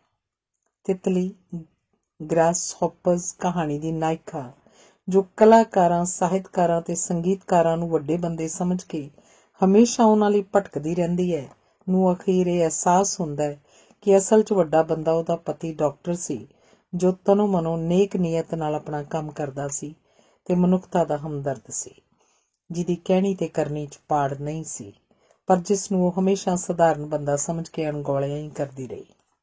ਇਉਂ ਸਧਾਰਨ ਵਿੱਚ ਜੋ ਕੁਝ ਵੱਡਾ ਹੈ ਉਹਦੀ ਚੈਖੋਵ ਸਾਨੂੰ ਪਹਿਚਾਨ ਕਰਵਾਉਂਦਾ ਹੈ ਤੇ ਵੱਡੇ ਨਾਂ ਥੱਲੇ ਜੋ ਕੁਝ ਘਟੀਆ, ਸਸਤਾ ਤੇ ਥੋਥਾ ਹੈ ਉਹ ਤੋਂ ਵੀ ਪਰਦਾ ਚੁੱਕ ਕੇ ਠੀਕ ਗਲਤ ਦੀ ਤਮੀਜ਼ ਕਰਵਾਉਂਦਾ ਹੈ। ਇਸੇ ਲਈ ਅਨੇਕਾਂ ਲੋਕਾਂ ਨੇ ਮੰਨਿਆ ਹੈ ਕਿ ਚੈਖੋਵ ਨੇ ਸਾਨੂੰ ਆਪਣੇ ਆਪ ਨੂੰ ਜਾਣਨ ਵਿੱਚ ਬੜੀ ਸਹਾਇਤਾ ਕੀਤੀ ਹੈ। ਚੈਖੋਵ ਦਾ ਖਿਆਲ ਸੀ ਕਿ ਬਹੁਤ ਵਾਰੀ ਲੋਕ ਆਪਣੇ ਆਪ ਨੂੰ ਜਾਣੇ ਬਿਨਾਂ ਕੋਈ ਹੋਰ ਬਣ ਕੇ ਹੀ ਜਿਉਂਦੇ ਰਹਿੰਦੇ ਨੇ ਤੇ ਕੋਈ ਹੋਰ ਬਣ ਕੇ ਹੀ ਮਰ ਜਾਂਦੇ ਨੇ। ਉਹਨਾਂ ਨੂੰ ਇਸ ਗੱਲ ਦਾ ਕਦੇ ਚੇਤਾ ਹੀ ਨਹੀਂ ਆਉਂਦਾ ਕਿ ਉਹ ਕਾਹਦੇ ਲਈ ਜੱਗ ਉੱਤੇ ਆਏ ਹਨ। ਇਸ ਲਈ ਇਹ ਸਵਾਲ ਕਿ ਅਸੀਂ ਕਾਹਦੇ ਲਈ ਜਿਉਂਦੇ ਹਾਂ ਮੁੜ ਚੈਖੋਵ ਦੇ ਪਾਤਰਾਂ ਦਾ ਰਾਹ ਉਲੰਘਦਾ ਹੈ। ਚੈਖੋਵ ਦੇ ਪਾਤਰਾਂ ਦਾ ਹੀ ਨਹੀਂ, ਕਈ ਵਾਰੀ ਚੈਖੋਵ ਖੁਦ ਨੂੰ ਵੀ ਪੁੱਛਦਾ ਸੀ, ਆਖਿਰ ਕਾਹਦੇ ਲਈ, ਮੈਂ ਲਿਖਦਾ ਵੀ ਕਾਹਦੇ ਲਈ ਹਾਂ। ਇਹ ਉਹ ਸਵਾਲ ਹੈ ਜਿਹੜਾ ਹਰ ਚੇਤਨ ਮਨੁੱਖ ਨੂੰ ਕਿਸੇ ਨਾ ਕਿਸੇ ਘੜੀ ਆ ਘੇਰਦਾ ਹੈ। ਇੱਕ ਫਿੱਕੀ ਕਹਾਣੀ, ਅ ਡਲ ਸਟੋਰੀ ਦਾ ਨਾਇਕ 62 ਸਾਲ ਦਾ ਪ੍ਰਸਿੱਧ ਤੇ ਮਾਨਨੀय ਪ੍ਰੋਫੈਸਰ ਆਪਣੇ ਅੰਤਲੇ ਦਿਨਾਂ 'ਚ ਜਦੋਂ ਮੁੜ ਝਾਤੀ ਮਾਰਦਾ ਤਾਂ ਸੋਚਦਾ, ਬਸ ਜ਼ਿੰਦਗੀ ਇਹੋ ਕੁਝ ਸੀ। ਉਹਦੀ ਧੀ ਵਰਗੀ ਕੱਤਿਆ ਜਦੋਂ ਮੁਹੱਬਤ ਵਿੱਚੋਂ ਨਾਟਕ ਦੇ ਧੰਦੇ ਪੱਖੋਂ ਹਾਰ ਖਾ ਕੇ ਮੁੜਦੀ ਹੈ ਤਾਂ ਉਹਨੂੰ ਪੁੱਛਦੀ ਹੈ, ਮੈਂ ਕੀ ਕਰਾਂ। ਉਸ ਵੇਲੇ ਉਹ ਪ੍ਰੋਫੈਸਰ ਸਾਡੇ ਆਮ ਬਜ਼ੁਰਗਾਂ ਵਾਂਗ ਲੰਮੇ ਚੌੜੇ ਭਾਸ਼ਣ ਝਾੜਨ ਨਹੀਂ ਬੈਠ ਜਾਂਦਾ, ਸਗੋਂ ਕਹਿੰਦਾ, ਕੱਤਿਆ, ਪਰਮਾਤਮਾ ਦੀ ਕਸਮ, ਇਹ ਤਾਂ ਮੈਨੂੰ ਵੀ ਨਹੀਂ ਪਤਾ। ਹਾਂ, ਸ਼ਾਇਦ ਕੰਮ ਹੀ ਜ਼ਿੰਦਗੀ ਹੈ। ਇੱਥੇ ਉਹਦਾ ਇਹ ਆਖ ਦੇਣਾ ਸ਼ਾਇਦ ਕੰਮ ਹੀ ਜ਼ਿੰਦਗੀ ਹੈ ਜੀਵਨ ਦੀ ਕਰਮ ਫਿਲਾਸਫੀ ਵੱਲ ਇਸ਼ਾਰਾ ਕਰਕੇ ਉਹ ਬਹੁਤ ਵੱਡੇ ਸਵਾਲ ਦੇ ਉੱਤਰ ਵੱਲ ਜਾਂਦੇ ਰਾਹ ਵੱਲ ਇਸ਼ਾਰਾ ਕਰ ਗਿਆ। ਗੋਰਕੀ ਇਸ ਗੱਲ ਦੀ ਗਵਾਹੀ ਦਿੰਦਾ ਹੈ ਕਿ ਚੈਖੋਵ ਕੰਮ ਨੂੰ ਹੀ ਹਰ ਇਖਲਾਕ, ਸੱਭਿਅਤਾ, ਸੋਚ ਤੇ ਤਕਦੀਰ ਦਾ ਸਿਰਜਣਹਾਰ ਮੰਨਦਾ ਸੀ। ਇਸੇ ਲਈ ਤਿਤਲੀ ਗ੍ਰਾਸਹੌਪਰ ਕਹਾਣੀ 'ਚ ਨੇਕ ਨੀਅਤ ਨਾਲ ਕੰਮ ਕਰਨ ਵਾਲੇ ਡਾਕਟਰ ਨੂੰ ਉਹ ਸਭ ਕਲਾਕਾਰਾਂ, ਕਲਾ ਦੇ ਪ੍ਰਸ਼ੰਸਕਾਂ ਤੇ ਆਲੋਚਕਾਂ ਤੋਂ ਵੱਡਾ ਮਨੁੱਖ ਆਖਦਾ ਹੈ। ਚੈਖੋਵ ਮਨੁੱਖ ਨੂੰ ਜਨਮ, ਜ਼ਾਤ, ਮਾਹੌਲ, ਸੁਭਾਅ ਤੇ ਆਦਤਾਂ ਦਾ ਕੈਦੀ, ਟੁੱਟਿਆ ਭੱਜਿਆ ਅਦਨਾ ਮਨੁੱਖ ਦੇਖਣ ਦੀ ਥਾਂ ਸਾਬਤ ਤੇ ਖੂਬਸੂਰਤ ਮਨੁੱਖ ਦੇਖਣ ਦਾ ਇੱਛੁਕ ਸੀ। ਉਹ ਖੂਬਸੂਰਤੀ ਦੇ ਵੀ ਅਰਥ ਸਮਝਾਉਂਦਾ ਹੋਇਆ ਦੱਸਦਾ ਹੈ ਕਿ ਹੱਥੀਂ ਕਾਰ ਕਰਨ ਵਾਲੇ ਖਰਵੇ ਹੱਥ ਜਿਹੜੇ ਕੁਝ ਸਿਰਜਣ ਦੇ ਸਮਰੱਥ ਹੁੰਦੇ ਹਨ, ਨਾਜ਼ੁਕ ਵਿਹਲੜ ਹੱਥਾਂ ਨਾਲੋਂ ਵਧੇਰੇ ਖੂਬਸੂਰਤ ਹੁੰਦੇ ਹਨ। ਚੈਖੋਵ ਨੇ ਆਪਣਾ ਨਾਟਕ ਚਾਚਾ ਵੰਨਿਆ ਅੰਕਲ ਵੈਨਿਆ ਵਿੱਚ ਇਸ ਵਿਸ਼ੇ ਨੂੰ ਵਿਸਥਾਰ ਨਾਲ ਪ੍ਰਗਟਾਇਆ। ਵੋਟੀ ਦ ਬਰਾਈਡ ਵਿੱਚ ਜਿਸ ਕੁੜੀ ਨੂੰ ਵਿਹਲਿਆਂ ਰਹਿ ਕੇ ਸਿਰਫ ਪਤੀ ਦੇ ਸਿਰੋਂ ਸਭ ਸੁੱਖ ਪ੍ਰਾਪਤ ਹੋਣ ਵਾਲੇ ਹਨ, ਉਸਨੂੰ ਚੈਖੋਵ ਕਿਸੇ ਦੂਜੇ ਪਾਤਰ ਤੋਂ ਖਵਾਉਂਦਾ ਹੈ। ਇਹ ਵੀ ਭਲਾ ਕੋਈ ਜ਼ਿੰਦਗੀ ਹੈ ਕਿ ਦਿਨ ਚੜ੍ਹ ਗਿਆ, ਛਿਪ ਗਿਆ, ਚੜ੍ਹ ਗਿਆ, ਛਿਪ ਗਿਆ। ਸਾਰੀ ਉਮਰ ਤੂੰ ਇਉਂ ਕੀ ਕਰੇਂਗੀ? ਜਿਉਣ ਦਾ ਕੋਈ ਹੋਰ ਰਾਹ ਵੀ ਤਾਂ ਹੁੰਦਾ ਹੋਏਗਾ। ਇਸ ਵੇਲੇ ਸਾਨੂੰ ਮਹਿਸੂਸ ਹੁੰਦਾ ਹੈ ਕਿ ਇਹ ਗੱਲ ਕੋਈ ਖਾਸ ਪਾਤਰ ਕਿਸੇ ਖਾਸ ਕੁੜੀ ਨੂੰ ਨਹੀਂ ਆਖ ਰਿਹਾ, ਸਗੋਂ ਚੈਖੋਵ ਆਪ ਸਾਨੂੰ ਆਪਣੀ ਉਦਾਸ ਮੁਸਕਰਾਹਟ ਨਾਲ ਪੁੱਛ ਰਿਹਾ ਹੈ, ਬਸ ਇਉਂ ਹੀ ਲੰਘਾ ਦਿਓਗੇ ਉਮਰ? ਉਸ ਵੇਲੇ ਫੇਰ ਮਨ ਝੁੰਝਲਾ ਕੇ ਪੁੱਛਦਾ ਹੈ, ਫਿਰ ਕੀ ਕੀਤਾ ਜਾਏ? ਜਿਵੇਂ ਕਿ ਚੈਖੋਵ ਦੇ ਪਾਤਰ ਵੀ ਕਈ ਵਾਰ ਪੁੱਛਦੇ ਨੇ, ਜਿਵੇਂ ਵਹੁਟੀ ਕਹਾਣੀ ਦੀ ਨਾਇਕਾ ਵੀ ਪੁੱਛਦੇ ਹੈ। ਇੱਥੇ ਕਲਾ ਦਾ ਕੰਮ ਹਰ ਸਵਾਲ ਦੇ ਜਵਾਬ ਤੱਕ ਜਾਣਾ ਚੈਖੋਵ ਨਹੀਂ ਮੰਨਦਾ। ਉਹ ਆਖਦਾ ਕਿ ਠੀਕ ਸਵਾਲ ਵਿੱਚ ਹੀ ਉਹਦਾ ਉੱਤਰ ਵੀ ਹੁੰਦਾ ਹੈ। ਜਿਵੇਂ ਜਦੋਂ ਕੋਈ ਪੁੱਛਦਾ ਹੈ ਕਿ ਜ਼ਿੰਦਗੀ ਇਉਂ ਹੀ ਨਾ ਗੁਜ਼ਾਰ ਦਈਏ ਤਾਂ ਕੀ ਕਰੀਏ, ਤਾਂ ਸਵਾਲ ਵਿੱਚੋਂ ਹੀ ਜਵਾਬ ਮਿਲ ਜਾਂਦਾ ਹੈ ਕਿ ਹੋਰ ਕੁਝ ਵੀ ਕਰੋ ਪਰ ਜ਼ਿੰਦਗੀ ਇਉਂ ਨਾ ਗੁਜ਼ਾਰ ਦਿਓ। ਇਸ ਸਵਾਲ ਦਾ ਪੈਦਾ ਹੋ ਜਾਣਾ ਹੀ ਦੱਸਦਾ ਹੈ ਕਿ ਉਹ ਬਿਰਥੀ ਜੂਨ ਭੋਗਣ ਤੋਂ ਇਨਕਾਰੀ ਹੈ। ਇਹ ਇਨਕਾਰ ਆਪਣੇ ਆਪ ਵਿੱਚ ਇੱਕ ਉੱਤਰ ਹੈ। ਚੈਖੋਵ ਦਾ ਯਕੀਨ ਸੀ ਕਿ ਤੁਸੀਂ ਇੱਕ ਵਾਰੀ ਤੁਰੋ ਤਾਂ ਸਹੀ, ਕਿਤੇ ਨਾ ਕਿਤੇ ਤਾਂ ਪਹੁੰਚ ਹੀ ਜਾਓਗੇ। ਚੈਖੋਵ ਦੇ ਸਮੇਂ ਦੇ ਸਿਆਣੇ ਆਲੋਚਕ ਗਿਲਾ ਕਰਦੇ ਸਨ ਕਿ ਚੈਖੋਵ ਨਾਚੀਜ਼ ਜਿਹੇ, ਅਣਹੋਏ ਜਿਹੇ ਛੋਟੇ ਲੋਕਾਂ ਦੀਆਂ ਕਹਾਣੀਆਂ ਕਹਿਣ ਲੱਗ ਪਿਆ ਹੈ। ਪਰ ਚੈਖੋਵ ਮੁਸਕਰਾ ਛੱਡਦਾ ਸੀ ਕਿਉਂਕਿ ਉਹਨੂੰ ਆਪਣੇ ਵੱਡੇ ਛੋਟੇ ਦੀ ਤਮੀਜ਼ ਉੱਤੇ ਭਰੋਸਾ ਸੀ। ਅੱਜ ਬਹੁਤ ਲੰਮਾ ਪੈਂਡਾ ਲੰਘ ਕੇ ਜਿੱਥੇ ਅਸੀਂ ਅੱਪੜੇ ਹਾਂ ਕਿ ਇਸ ਲੋਕ ਯੁੱਗ ਵਿੱਚ ਕਹਾਣੀ ਸਧਾਰਨ ਮਨੁੱਖ ਦੀ ਸਧਾਰਨ ਜ਼ਿੰਦਗੀ ਦੀ ਗੱਲ ਕਰੇ, ਚੈਖੋਵ ਸਾਨੂੰ ਪਹਿਲੇ ਹੀ ਉੱਥੇ ਖੜੋਤਾ ਦਿਸਦਾ ਹੈ। ਉਹਦੀਆਂ ਕਹਾਣੀਆਂ ਪੜ੍ਹ ਕੇ ਇਉਂ ਪ੍ਰਤੀਤ ਹੁੰਦਾ ਜਿਵੇਂ ਇਹਨਾਂ ਬੰਦਿਆਂ ਨੂੰ ਅਸੀਂ ਕਿਧਰੇ ਮਿਲੇ ਹੋਏ ਹਾਂ, ਜਿਵੇਂ ਉਹ ਸਾਡੇ ਵਿੱਚੋਂ ਹੀ ਹੋਣ, ਜਿਵੇਂ ਉਹ ਅਸੀਂ ਹੋਈਏ। ਚੈਖੋਵ ਦੀ ਇਸ ਦੇਣ ਨੂੰ ਦੁਨੀਆ ਦੇ ਵੱਡੇ ਸਾਹਿਤਕਾਰਾਂ ਨੇ ਵੀ ਕਬੂਲਿਆ। ਜਰਮਨੀ ਦੇ ਨਾਵਲਕਾਰ ਥਾਮਸ ਮਾਨ, ਅੰਗਰੇਜ਼ੀ ਦੇ ਨਾਟਕਕਾਰ ਬਰਨਾਰਡ ਸ਼ਾਹ, ਚੀਨੀ ਲੇਖਕ ਲੂਸੋਨ ਤੇ ਫਰਾਂਸ ਦੇ ਮੋਰਾਵੀਆ ਨੇ ਇਸ ਗੱਲ ਨੂੰ ਮੰਨਿਆ ਵੀ ਹੈ ਕਿ ਚੈਖੋਵ ਮਨੁੱਖ ਦੇ ਸਵੈ ਤੇ ਪਰ ਨਾਲ ਰਿਸ਼ਤੇ ਦੇ ਸੂਖਮ, ਤਰਲ, ਜਟਿਲ ਰੂਪ ਦਾ ਇੱਕ ਵਧੀਆ ਵਿਆਖਿਆਕਾਰ ਹੈ। ਇਲੀਆ ਐਹਨਬਰਗ ਤਾਂ ਇੱਥੋਂ ਤੱਕ ਆਖਦਾ ਹੈ ਕਿ ਹੈਮਿੰਗਵੇ, ਪਿਰਾਂਦਲੋ, ਮੋਰਾਵੀਆ ਵਰਗੇ ਵੱਡੇ ਕਹਾਣੀਕਾਰਾਂ ਦੀਆਂ ਕਹਾਣੀਆਂ ਚੈਖੋਵ ਤੋਂ ਬਿਨਾਂ ਸੰਭਵ ਹੀ ਨਹੀਂ ਸਨ। ਆਖਿਰ ਗੱਲ ਕੀ ਹੈ? ਗੱਲ ਇਹ ਹੈ ਕਿ ਨਿੱਕੇ ਮਨੁੱਖ ਨੂੰ ਜ਼ਿੰਦਗੀ ਵਾਹਣੀ ਪਾਈ ਰੱਖਦੀ ਹੈ, ਪਰ ਜਦੋਂ ਕੋਈ ਨਿੱਕਾ ਮਨੁੱਖ ਅੜ ਖਲੋਂਦਾ ਹੈ ਤੇ ਹੱਸ ਕੇ ਆਖਦਾ ਹੈ, ਮੈਂ ਤੈਨੂੰ ਜਾਣਦਾ, ਤਾਂ ਜ਼ਿੰਦਗੀ ਉਹਦੇ ਅੱਗੇ ਗੋਡੇ ਟੇਕ ਦਿੰਦੀ ਹੈ। ਚੈਖੋਵ ਵੀ ਉਹਨਾਂ ਨਿੱਕੇ ਮਨੁੱਖਾਂ ਵਿੱਚੋਂ ਸੀ। ਜ਼ਿੰਦਗੀ ਜਿਹਨੂੰ ਵੱਡਾ ਪ੍ਰਵਾਨ ਕਰ ਲੈਂਦੀ ਹੈ ਤੇ ਅੱਜ ਜਿਵੇਂ ਚੈਖੋਵ ਦੀਆਂ ਚਾਹੀਆਂ ਸਾਰੀਆਂ ਗੱਲਾਂ ਪੂਰੀਆਂ ਕਰਨ ਲਈ ਤਾਣ ਲਾ ਰਹੀ ਹੈ। ਅਸਲ ਵਿੱਚ ਜੇ ਦੇਖਿਆ ਜਾਵੇ ਤਾਂ ਚੈਖੋਵ 19ਵੀਂ ਸਦੀ ਦੇ ਦੂਜੇ ਅੱਧ ਵਿੱਚ ਜਿਉਣ ਵਾਲੇ ਰੂਸ ਦੇ ਛਿਨ ਭੰਗਰੀ ਲੋਕਾਂ ਨੂੰ ਮਨੁੱਖਤਾ ਦੀਆਂ ਕਹਾਣੀਆਂ ਕਹਿਣ ਲਈ ਸਾਧਨ ਬਣਾਉਂਦਾ ਹੈ, ਕਿਉਂਕਿ ਉਹ ਜਾਣਦਾ ਸੀ ਕਿ ਸੱਚ ਤੱਕ ਪਹੁੰਚਣ ਲਈ ਤੁਹਾਨੂੰ ਯਥਾਰਥ ਦੇ ਰਾਹੋਂ ਹੀ ਜਾਣਾ ਪਏਗਾ। ਇਸ ਤਰ੍ਹਾਂ ਉਹ ਆਪਣੇ ਸਮੇਂ ਦੇ ਯਥਾਰਥ ਨਾਲ ਨਿਪਟਦਾ ਹੋਇਆ ਸਾਰਿਆਂ ਸਮਿਆਂ ਦੇ ਸੱਚ ਦੀ ਗੱਲ ਕਰਦਾ ਹੈ। ਚੈਖੋਵ ਦੇਖਦਾ ਹੈ ਕਿ ਜ਼ਾਰ ਦੇ ਸਮੇਂ ਸਾਰਾ ਰੂਸ ਜਿਵੇਂ ਜੇਲ੍ਹ ਇੱਕ ਪਾਗਲਖਾਨਾ ਬਣ ਗਿਆ ਹੋਵੇ ਜਿਸ ਵਿੱਚ ਡੰਡੇ ਦਾ ਰਾਜ ਹੈ। ਇਸੇ ਕਾਰਨ ਗੈਰੀਸਨ ਵਰਗੇ ਲੇਖਕ ਆਤਮਘਾਤ ਕਰ ਰਹੇ ਸਨ। ਉਹ ਸਪੈਂਸਕੀ ਵਰਗੇ ਪਾਗਲ ਹੋ ਰਹੇ ਸਨ ਤੇ ਬੁੱਧੀਜੀਵੀ ਸ਼ਰਾਬ ਪੀ ਆਪਣਾ ਡੰਗ ਟਪਾ ਰਹੇ ਸਨ। ਇਸ ਸਾਰੇ ਯਥਾਰਥ ਦੀ ਗੱਲ ਉਹ ਵਾਰਡ ਨੰਬਰ 6 ਕਹਾਣੀ 'ਚ ਕਰਦਾ ਹੈ। ਇਸ ਕਹਾਣੀ ਨੂੰ ਪੜ੍ਹ ਕੇ ਲੈਨਿਨ ਨੇ ਆਖਿਆ ਸੀ, ਮੈਂ ਇਹ ਕਹਾਣੀ ਪੜ੍ਹ ਕੇ ਬੜਾ ਬੇਚੈਨ ਹੋਇਆ। ਮੈਨੂੰ ਇਉਂ ਪ੍ਰਤੀਤ ਹੋਇਆ ਜਿਵੇਂ ਮੈਂ ਵੀ ਵਾਰਡ ਨੰਬਰ 6 ਵਿੱਚ ਹੀ ਬੰਦ ਕਰ ਦਿੱਤਾ ਗਿਆ ਹਾਂ। ਇਸ ਤਰ੍ਹਾਂ ਦੇ ਭਾਵ ਜਗਾਉਣ ਵਾਲੀ ਇਹ ਕਹਾਣੀ ਉਸ ਸਮੇਂ ਲਈ ਇੱਕ ਫਿਟਕਾਰ ਵੀ ਸੀ ਤੇ ਇੱਕ ਵੰਗਾਰ ਵੀ ਸੀ, ਤੇ ਇਹ ਕਹਾਣੀ ਸਾਰਿਆਂ ਸਮਿਆਂ ਜੋਗਾ ਸੱਚ ਵੀ ਆਪਣੇ ਅੰਦਰ ਸਾਂਭੀ ਬੈਠੀ ਹੈ। ਜਦੋਂ ਵੀ ਬੁੱਧੀਜੀਵੀ ਵਾਰਡ ਨੰਬਰ 6 ਦੇ ਡਾਕਟਰ ਵਾਂਗ ਕਰਮਸ਼ੀਲ ਨਹੀਂ ਰਹਿੰਦੇ, ਉੱਥੇ ਪਹਿਰੇਦਾਰ ਨਿਕੇਤਾ ਵਰਗੇ ਡੰਡੇ ਦੇ ਸਿਰ ਉੱਤੇ ਕਰਤੇ ਧਰਤੇ ਬਣ ਬੈਠਦੇ ਹਨ। ਮੁਲਕ ਇੱਕ ਪਾਗਲਖਾਨਾ ਬਣ ਜਾਂਦਾ ਹੈ। ਚੈਕੋਵ ਬਿਮਾਰੀ ਹੀ ਨਹੀਂ ਵੇਖਦਾ, ਉਹਦੇ ਕਾਰਨਾਂ ਤੱਕ ਵੀ ਜਾਂਦਾ ਹੈ। ਉਹ ਮਨੁੱਖ ਨੂੰ ਉਹਦੇ ਸਰਲ, ਸਧਾਰਨ ਤੇ ਸਤਹੀ ਰੂਪ ਵਿੱਚ ਹੀ ਸਾਡੇ ਅੱਗੇ ਨਹੀਂ ਲਿਆਉਂਦਾ, ਸਗੋਂ ਦੱਸਦਾ ਹੈ ਕਿ ਗੁਲਾਮੀ, ਗਰੀਬੀ, ਤਸ਼ੱਦਦ ਦੇ ਡਰ ਦੇ ਬੋਝ ਹੇਠਾਂ ਕਿਵੇਂ ਲੋਕਾਂ ਦੇ ਸੁਭਾਅ ਵਿਗੜ ਜਾਂਦੇ ਹਨ, ਆਚਰਨ ਵਿਗੜ ਜਾਂਦੇ ਹਨ, ਇੱਥੋਂ ਤੱਕ ਕਿ ਸ਼ਕਲਾਂ ਵੀ ਵਿਗੜ ਜਾਂਦੀਆਂ ਹਨ। ਇਸੇ ਲਈ ਉਹ ਭਟਕੇ ਮਨੁੱਖ ਨੂੰ ਚੰਗੇ ਮਾੜੇ ਦਾ ਕੋਈ ਫਤਵਾ ਦੇਣ ਤੋਂ ਝੱਕਦਾ ਹੈ। ਉਹਨੂੰ ਲੱਗਦਾ ਹੈ ਜ਼ਰੂਰ ਕਿਤੇ ਨਾ ਕਿਤੇ ਕੁਝ ਗਲਤ ਹੋ ਗਿਆ ਹੈ ਜਿਸ ਨੇ ਉਹਨੂੰ ਇਹੋ ਜਿਹਾ ਬਣਾ ਦਿੱਤਾ ਹੈ। ਹੋ ਸਕਦਾ ਹੈ ਇਹ ਗੁਨਾਹਗਾਰ ਨਾ ਹੀ ਹੋਵੇ ਤੇ ਮਾਨਸਿਕ ਤੌਰ ਤੇ ਬਿਮਾਰ ਹੀ ਹੋਵੇ। ਬਿਮਾਰੀ ਤਾਂ ਹਟ ਵੀ ਸਕਦੀ ਹੁੰਦੀ ਹੈ।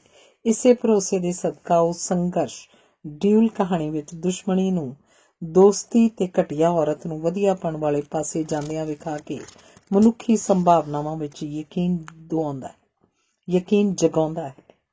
ਕਈ ਲੋਕ ਇੱਥੋਂ ਤੱਕ ਕਿ ਉਹਦੇ ਆਪਣੇ ਸਮੇਂ ਦੇ ਬਹੁਤ ਸਾਰੇ ਵਿਦਵਾਨ ਆਖਦੇ ਹਨ ਕਿ ਚੈਖੋਵ ਦੀਆਂ ਕਹਾਣੀਆਂ ਕੋਈ ਸੇਧ ਨਹੀਂ ਦੇ ਦਿੰਦੀਆਂ, ਕੋਈ ਰਾਹ ਨਹੀਂ ਦੱਸਦੀਆਂ। ਚੈਖੋਵ ਉਹਨਾਂ ਨੂੰ ਆਪ ਹੀ ਜਵਾਬ ਦੇ ਗਿਆ ਹੈ, ਕੀ ਚੰਗਾ ਹੈ, ਕੀ ਮਾੜਾ ਹੈ, ਇਹ ਤਾਂ ਤੁਹਾਨੂੰ ਮੇਰੇ ਦੱਸਣ ਤੋਂ ਬਿਨਾਂ ਵੀ ਪਤਾ ਹੈ। ਮੈਂ ਕੁਝ ਵੀ ਤੁਹਾਨੂੰ ਦੱਸਣਾ ਨਹੀਂ ਚਾਹੁੰਦਾ। ਮੈਂ ਤਾਂ ਤੁਹਾਨੂੰ ਸਿਰਫ ਇਹ ਦਿਖਾਉਣਾ ਚਾਹੁੰਦਾ ਕਿ ਕੁਝ ਲੋਕ ਇਉਂ ਵੀ ਜਿਉਂਦੇ ਨੇ।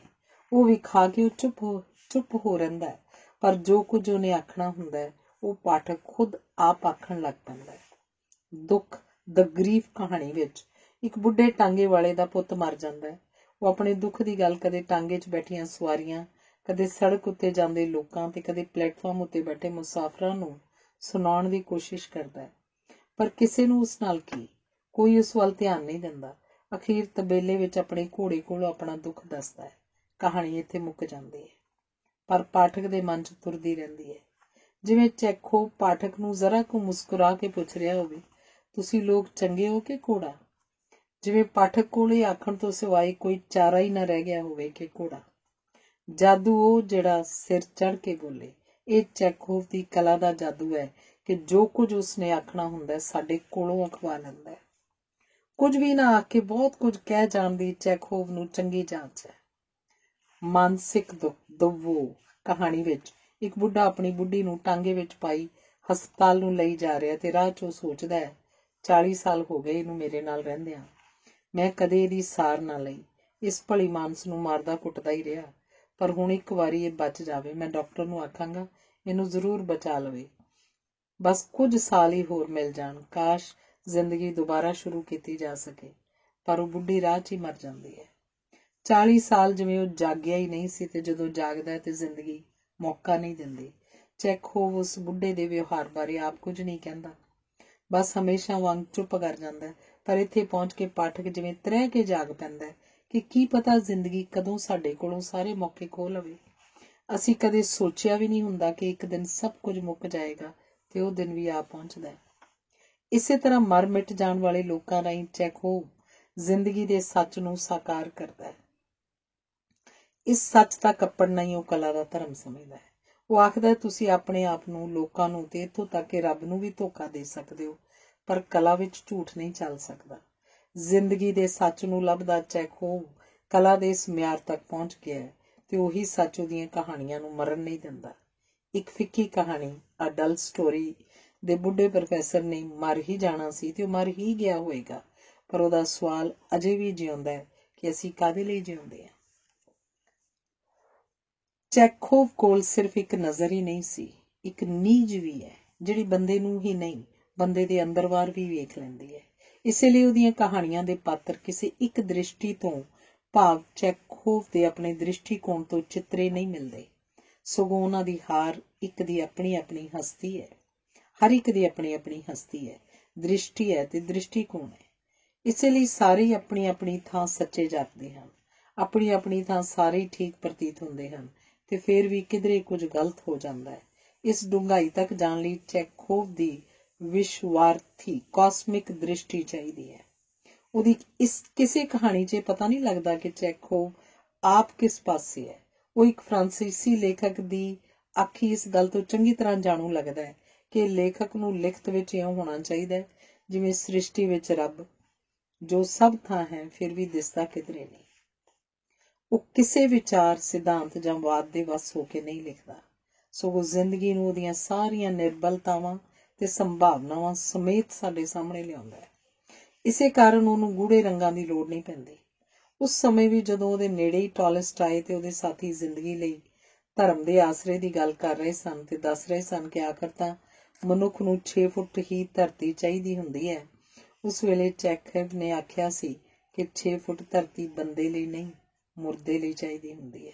ਬੰਦੇ ਲਈ ਤਾਂ ਸਿਰਫ 6 ਫੁੱਟ ਧਰਤੀ ਦੇ ਇੱਛੁਕ ਹਵਾ ਵਿੱਚ ਉੱਡਣ ਵਾਲੇ ਨਹੀਂ ਹੁੰਦੇ, ਸਗੋਂ ਧਰਤੀ ਦੇ ਜਾਏ ਹੀ ਰਹਿੰਦੇ ਹਨ। ਉਹਨਾਂ ਨੂੰ ਉਹਨਾਂ ਦੇ ਵਾਤਾਵਰਨ ਨਾਲੋਂ ਨਖੇੜਿਆ ਨਹੀਂ ਜਾ ਸਕਦਾ। ਚੈਖੋਵ ਦਾ ਚਿੱਤਰ ਮੇਰੇ ਮਨ 'ਚ ਭਲੇ ਪੁਰਸ਼ ਦਾ ਬਣਦਾ ਹੈ, ਜਿਹੜਾ ਮੁਖੌਟਾ ਪਾਈ ਮੇਲੇ 'ਚ ਗੁਆਚੇ ਬੱਚੇ ਦੇ ਮੂੰਹ ਤੋਂ ਮੁਖੌਟਾ ਲਾ ਕੇ ਉਹਨੂੰ ਸਿਆਣ ਕੇ ਉਂਗਲ ਲਾਈ ਉਹਦੇ ਘਰ ਤੱਕ ਛੱਡਣ ਜਾਂਦਾ ਹੈ। ਰਾਹ 'ਚ ਉਸੇ ਬੱਚੇ ਜਿੱਡਾ ਹੀ ਹੋ ਕੇ ਉਸ ਨਾਲ ਗੱਲਾਂ ਵੀ ਕਰਦਾ ਤੁਰਿਆ ਜਾਂਦਾ। ਨਕਾਬ ਦਾ ਮਾਸਕ ਕਹਾਣੀ ਵਿੱਚ ਜਦੋਂ ਅਸੀਂ ਕੁਝ ਵਿਦਵਾਨਾਂ ਨੂੰ ਕਲੱਬ ਦੇ ਕਮਰੇ 'ਚ ਪੜ੍ਹ ਰਹੇ ਤੇ ਸੋਚੀ ਡੁੱਬੇ ਵੇਖਦੇ ਹਾਂ ਤਾਂ ਸਾਨੂੰ ਲੱਗਦਾ ਇਹ ਵਿਦਵਾਨ ਲੋਕ ਹਨ, ਜਿਵੇਂ ਕਿ ਉਹ ਆਪਣੇ ਆਪ ਨੂੰ ਵੀ ਸਮਝਦੇ ਹਨ। ਜਦੋਂ ਕੋਈ ਬੰਦਾ ਉਹਨਾਂ ਨੂੰ ਉਹ ਕਮਰਾ ਖਾਲੀ ਕਰ ਜਾਣ ਲਈ ਕਹਿੰਦਾ ਹੈ ਤਾਂ ਰੋਹ 'ਚ ਆ ਜਾਂਦੇ ਹਨ, ਪਰ ਉਹ ਬੰਦਾ ਜਦੋਂ ਆਪਣੇ ਮੂੰਹ ਤੋਂ ਨਕਾਬ ਉਤਾਰਦਾ ਹੈ ਤੇ ਸਾਰੀਆਂ ਸੰਸਥਾਵਾਂ ਦਾ ਰੱਖਿਅਕ ਤੇ ਪਾਲਕ ਹੈ, ਉਸ ਵੇਲੇ ਜੋ ਉਹਨਾਂ ਵਿੱਚ ਤਬਦੀਲੀ ਆਉਂਦੀ ਹੈ ਤਾਂ ਅਸੀਂ ਚੈਖੋਵ ਨਾਲ ਹੋ ਜਾਂਦੇ ਹਾਂ ਕਿ ਸ਼੍ਰੀਮਾਨ ਜੀ ਤੁਹਾਡਾ ਅਸਲੀ ਰੂਪ ਤਾਂ ਇਹ ਹੈ। ਮੁਲੰਮੇ ਪਾਜ ਖੋਲ ਦੇ ਹੇਠਾਂ ਜੋ ਸੱਚ ਹੈ, ਚੈਖੋਵ ਉੱਥੇ ਤੱਕ ਜਾਂਦਾ ਹੈ। ਇਹ ਕਹਾਣੀ ਮਾਰਕਸ ਦੇ ਆਖਣ ਅਨੁਸਾਰ ਕਿ ਮਨੁੱਖ ਦਾ ਆਚਰਣ ਵਿਚਰਣ ਇੱਥੋਂ ਤੱਕ ਕਿ ਉਹਦਾ ਜਜ਼ਬਾਤੀ ਤੇ ਬੌਧਿਕ ਸਤਰ ਵੀ ਉਹਦੀ ਆਰਥਿਕ ਸਥਿਤੀ ਉੱਤੇ ਨਿਰਭਰ ਕਰਦਾ ਹੈ, ਦੇ ਸੱਚ ਨੂੰ ਵੀ ਦ੍ਰਿਸ਼ਟਮਾਨ ਕਰਦੀ ਹੈ। ਚੈਖੋਵ ਬੰਦੇ ਨੂੰ ਉਹਦੇ ਆਪਣੇ ਆਪ ਦੇ ਕੋਲ ਜਦੋਂ ਪਹੁੰਚਾ ਦਿੰਦਾ ਹੈ ਤੇ ਫਿਰ ਉਹ ਆਪਣੇ ਆਪ ਨੂੰ ਭੁਲਾ ਕੇ ਨਹੀਂ, ਸਗੋਂ ਸਵੀਕਾਰ ਕਰਕੇ ਤੁਰਦਾ ਹੈ। ਮਨੁੱਖ ਦਾ ਆਪਣੇ ਆਪ ਨੂੰ ਸਵੀਕਾਰ ਕਰਨਾ ਸਵੀਕਾਰਾਤਮਕ ਅਫਰਮੇਟਿਵ ਕਿਸਮ ਦੇ ਨਵੇਂ ਤੰਦਰੁਸਤ ਤੇ ਬਲਵਾਨ ਸਾਹਿਤ ਦਾ ਰੂਸ ਵਿੱਚ ਮੁੱਢ ਬੰਨ੍ਹਦਾ ਹੈ, ਜਿਸ ਉੱਪਰ ਬਹੁਤ ਸਾਰਾ ਸੰਸਾਰ ਦਾ ਆਧੁਨਿਕ ਸਾਹਿਤ ਆਸ਼ਰਿਤ ਹੈ। ਚੈਖੋਵ ਇੱਕ ਚਿੱਤਰਕਾਰ ਵਾਂਗ ਜ਼ਿੰਦਗੀ ਦੀ ਕਾਤਰ ਉਹਦੇ ਧੁੱਪ ਛਾਂ ਵਾਲੇ ਰੰਗਾਂ ਰਮਜ਼ਾਂ ਵਾਲੇ ਰੂਪ ਵਿੱਚ ਸਾਡੇ ਸਾਹਮਣੇ ਕੁਝ ਕੁ ਬੁਰਸ਼ਟੂਆਂ ਨਾਲ ਹੀ ਸਾਕਾਰ ਕਰ ਦਿੰਦਾ ਹੈ। ਉਹਦੀ ਰਚਨਾ ਪਾਠਕ ਨਾਲ ਇੱਕ ਰਿਸ਼ਤਾ ਸਥਾਪਿਤ ਕਰ ਲੈਂਦੀ ਹੈ। ਇਸ ਗੱਲ ਦਾ ਉਹਨੂੰ ਪਤਾ ਸੀ, ਇਸੇ ਲਈ ਬੜਾ ਕੁਝ ਪੱਲਿਓਂ ਪਾ ਲੈਣ ਉੱਤੇ ਉਹ ਪਾਠਕ ਉੱਤੇ ਛੱਡ ਦਿੰਦਾ ਸੀ। ਲੇਖਕ ਲਿਖਤ ਦੇ ਪਾਠਕ ਵਿਚਕਾਰ ਬਣੀ ਇਹ ਸਾਂਝ ਪਾਠਕ ਨੂੰ ਰਚਨਾ ਦੇ ਅਰਥਾਂ ਤੱਕ ਹੀ ਨਹੀਂ ਰੱਖਦੀ, ਸਗੋਂ ਇਹਦੇ ਸਾਰ ਅਸੈਂਸ ਨੂੰ ਪਾਠਕ ਦੀ ਰੂਹ ਤੱਕ ਪਹੁੰਚਾ ਕੇ ਉਹਦੀ ਕਾਇਆ ਕਲਪ ਕਰਨ ਦੀ ਸਮਰੱਥਾ ਵੀ ਦਿਸਦੀ ਹੈ। ਜਿਵੇਂ ਜ਼ਿੰਦਗੀ ਕਦੇ ਕੁਝ ਬਿਆਨ ਨਹੀਂ ਕਰਦੀ, ਪ੍ਰਚਾਰ ਨਹੀਂ ਕਰਦੀ, ਸਿਰਫ ਹੁੰਦੀ ਹੈ, ਇਸੇ ਤਰ੍ਹਾਂ ਚੈਖੋਵ ਕੁਝ ਵੀ ਬਿਆਨ ਨਾ ਕਰਕੇ ਤੇ ਕੁਝ ਵੀ ਨਾ ਪ੍ਰਚਾਰ ਕੇ ਕੁਝ ਲੋਕ, ਕੁਝ ਘਟਨਾਵਾਂ, ਕੁਝ ਰਿਸ਼ਤੇ ਸਾਡੇ ਸਾਹਮਣੇ ਲਿਆਉਂਦਾ ਹੈ, ਜਿਨ੍ਹਾਂ ਨੇ ਸਾਨੂੰ ਆਪ ਅਰਥ ਕੱਢਣੇ ਪੈਂਦੇ ਹਨ। ਅਰਥ ਕੱਢਦੇ ਅਸੀਂ ਪਤਾ ਨਹੀਂ ਕਦੋਂ ਉਹਨਾਂ ਨਾਲ ਥਾਂ ਵਟਾ ਜਾਂਦੇ ਹਾਂ, ਫਿਰ ਗੱਲ ਉਹਨਾਂ ਦੀ ਨਾ ਰਹਿ ਕੇ ਸਾਡੀ ਆਪਣੀ ਬਣ ਜਾਂਦੀ ਹੈ। ਇਸੇ ਲਈ ਬਹੁਤ ਸਾਰੇ ਲੋਕਾਂ ਨੂੰ ਇਉਂ ਹੀ ਪ੍ਰਤੀਤ ਹੁੰਦਾ ਜਿਵੇਂ ਚੈਖੋਵ ਉਹਨਾਂ ਬਾਰੇ ਲਿਖ ਰਿਹਾ ਹੈ। ਚੈਖੋਵ ਪਾਤਰ, ਘਟਨਾਵਾਂ, ਵਾਤਾਵਰਨ ਵਿੱਚ ਇੱਕ ਅਜਿਹਾ ਅਣਦਿਸਦਾ ਸੰਤੁਲਨ ਕਾਇਮ ਕਰ ਲੈਂਦਾ ਹੈ ਕਿ ਪਾਠਕ ਨੂੰ ਲੱਗਦਾ ਹੈ ਕਿ ਪਾਤਰ ਜੋ ਕੁਝ ਹੈ ਇਸ ਤੋਂ ਬਿਨਾਂ ਹੋਰ ਕੁਝ ਹੋ ਹੀ ਨਹੀਂ ਸਕਦਾ। ਕੁੱਤੇ ਵਾਲੀ ਸੁਆਣੀ, ਦ ਲੇਡੀ ਵਿਦ ਦ ਡੌਗ ਕਹਾਣੀ ਵਿੱਚ ਮਨਚਲੇ ਨਾਇਕ ਨੂੰ ਜਦੋਂ ਸੱਚਮੁੱਚ ਹੀ ਕਿਸੇ ਨਾਲ ਪਿਆਰ ਹੋ ਜਾਂਦਾ ਹੈ ਤੇ ਦਿਲ ਲੱਗੀ ਪਰੇਸ਼ਾਨੀ ਬਣਦੀ ਹੈ ਤੇ ਲੱਗਦਾ ਹੈ ਕਿ ਇਹ ਤਬਦੀਲੀ ਜਿਵੇਂ ਆਉਣੀ ਹੀ ਸੀ। ਘੋਗਾ, ਦ ਮੈਨ ਹੂ ਲਿਵਡ ਇਨ ਸ਼ੈਲ ਕਹਾਣੀ ਪੜ੍ਹ ਕੇ ਪਾਠਕ ਦਾ ਖੁਦ ਦਮ ਘੁੱਟਦਾ ਪ੍ਰਤੀਤ ਹੁੰਦਾ ਹੈ। ਕਲਰਕ ਦੀ ਮੌਤ, ਡੈਥ ਆਫ ਅ ਕਲਰਕ ਕਹਾਣੀ ਤੋਂ ਲੱਗਦਾ ਹੈ ਕਿ ਇਸ ਕਲਰਕ ਨੇ ਮਰ ਹੀ ਜਾਣਾ ਸੀ। ਚੈਖੋਵ ਦਾ ਕਮਾਲ ਹੈ ਕਿ ਜੋ ਕਹਾਣੀਆਂ 'ਚ ਵਾਪਰਦਾ ਉਹ ਬੜਾ ਕੁਦਰਤੀ ਤੇ ਸੁਭਾਵਕ ਲੱਗਦਾ ਹੈ। ਜਿਸ ਬੋਲੀ 'ਚ ਚੈਖਵ ਨੇ ਕਹਾਣੀਆਂ ਲਿਖੀਆਂ ਹਨ ਉਹਦੇ ਮੁੱਲ ਨੂੰ ਸਮਝਦਿਆਂ ਹੋਇਆਂ ਹੀ ਗੋਰਕੀ ਨੇ ਆਖਿਆ ਕਿ ਪੁਸ਼ਕਿਨ, ਤੁਰਗਨੇਵ ਤੇ ਚੈਖੋਵ ਇਸ ਬੋਲੀ ਦੇ ਸਿਰਜਣਹਾਰ ਹਨ।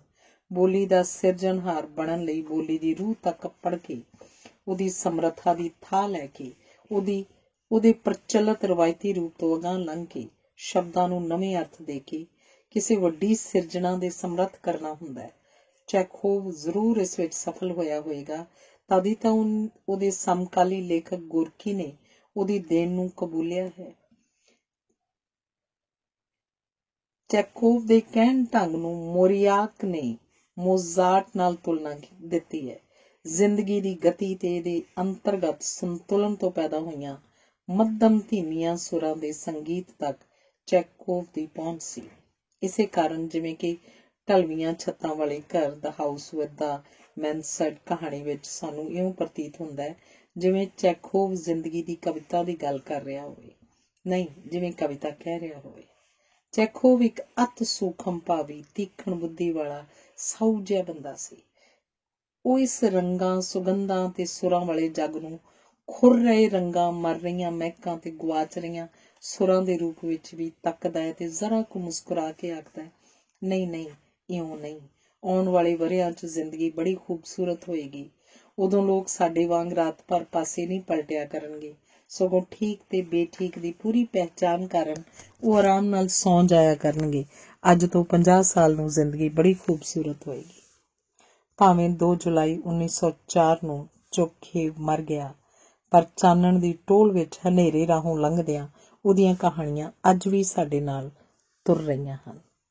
ਧੰਨਵਾਦ।